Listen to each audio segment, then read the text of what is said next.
আউযু বিল্লাহি মিনাশ শাইতানির রাজিম। বিসমিল্লাহির রহমানির রহিম। ওয়াকুল জাল হাক্কু ওয়া যাহাকাল বাতিল ইন্নাল বাতিলা কানা যাহুকা।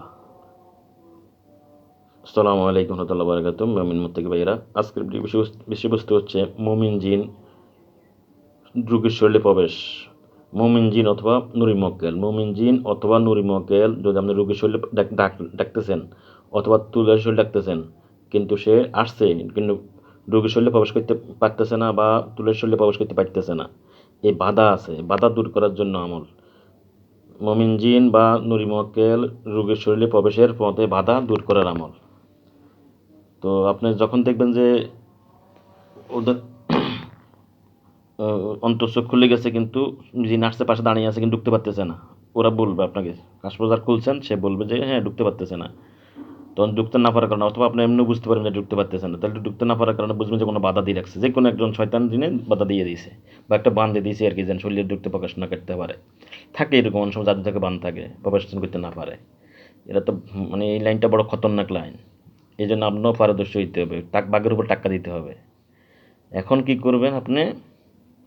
বলবেন যে ঠিক আছে, আমি তার প্রতিবন্ধকতা বাধা যা আছে সব কেটে দিচ্ছি ইনশাল্লাহ। এটা নিয়ত করে আপনি মনে মনে শর্টকাটের মধ্যে সাল্লাহ সাল্লাম 3বার পড়ে নেবেন, আস্তাকগুলো 3বার পড়ে নেবেন, সাল্লাহ সাল্লাম 3বার, আস্তাকগুলো 3বার পাঠ করে নিয়ে এর পরে আপনার সূরা হিজরের 29 নম্বর আয়াতটি পাঠ করে নেবেন। সূরা হিজরের 29 আয়াতটি দেখে নেবেন কোরআন শরীফ থেকে। সূরা হিজরের 29 নম্বর আয়াতটি একবার পাঠ করে, সর্বোচ্চ একবার, আর উপরে 3বার, সর্বোচ্চ 3বার, উপরে একবার। সময় যদি কমে থাকে একবার পাঠ করে যথেষ্ট, একবার করে যদি আমার রুটিন শুট বেশি থাকে একবার করে ফোন দিলে যথেষ্ট। সে বাদা আর হাত দিয়ে এভাবে টানবেন, হাত দিয়ে কী করবেন, এভাবে আড়াআড়ি টান দিবেন। টান দিলে ইনশাল্লাহ তার বাধার সব কেটে যাবে। ওই মুড়ি মক্কেল হোক বা মুমিন জিন হোক প্রবেশ করতে পারবে। এই একটা আমল। দ্বিতীয় আমলটা হচ্ছে ওই ইস্তেগফার দুরূদ সংক্ষেপে 3বার পাঠ করে সূরা আনফালের 20 নং আয়াতটি পাঠ করবেন। সূরা আনফালের 20 নং আয়াতটি পাঠ করবেন।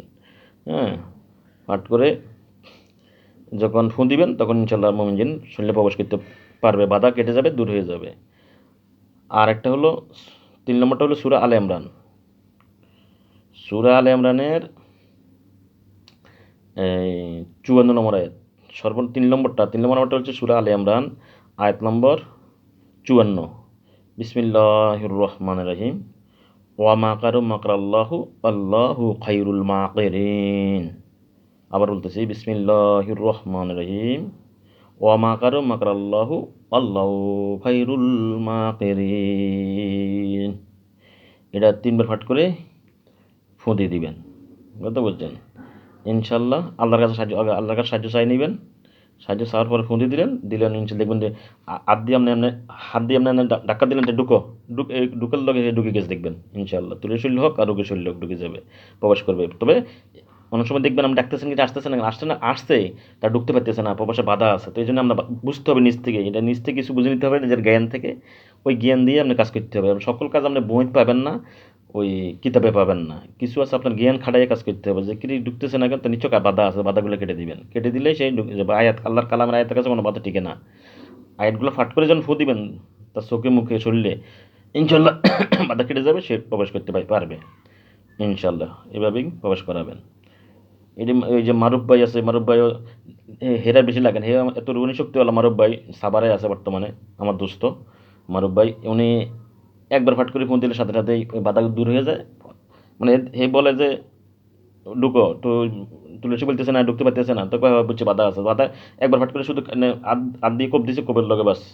এরপর প্রথমে কোপ মারছে, দ্বিতীয় ঢুকার লগে বাস ঢুকে গেছে।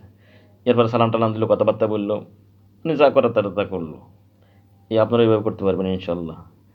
আর আমার জন্য দোয়া করবেন, আল্লাহ যেন আমাকে ক্ষমা করে, আমার সমস্ত অপরাধ ভুল ত্রুটি ক্ষমা করে। এই জন্য দোয়া করবেন, আল্লাহ যেন আমাকে ক্ষমা করে। আমার তো অপরাধের অভাব নাই, মানুষ বলতে অপরাধ আছে, সাধারণ মানুষ। আল্লাহ যেন আমার ক্ষমা করে দেয়, ওটাই চাই, আর কিছু চাই না, ক্ষমা চাই শুধু। ঠিক আছে, ওকে। আসসালামু আলাইকুম রহমতুল্লাহ বারাকাতুহু।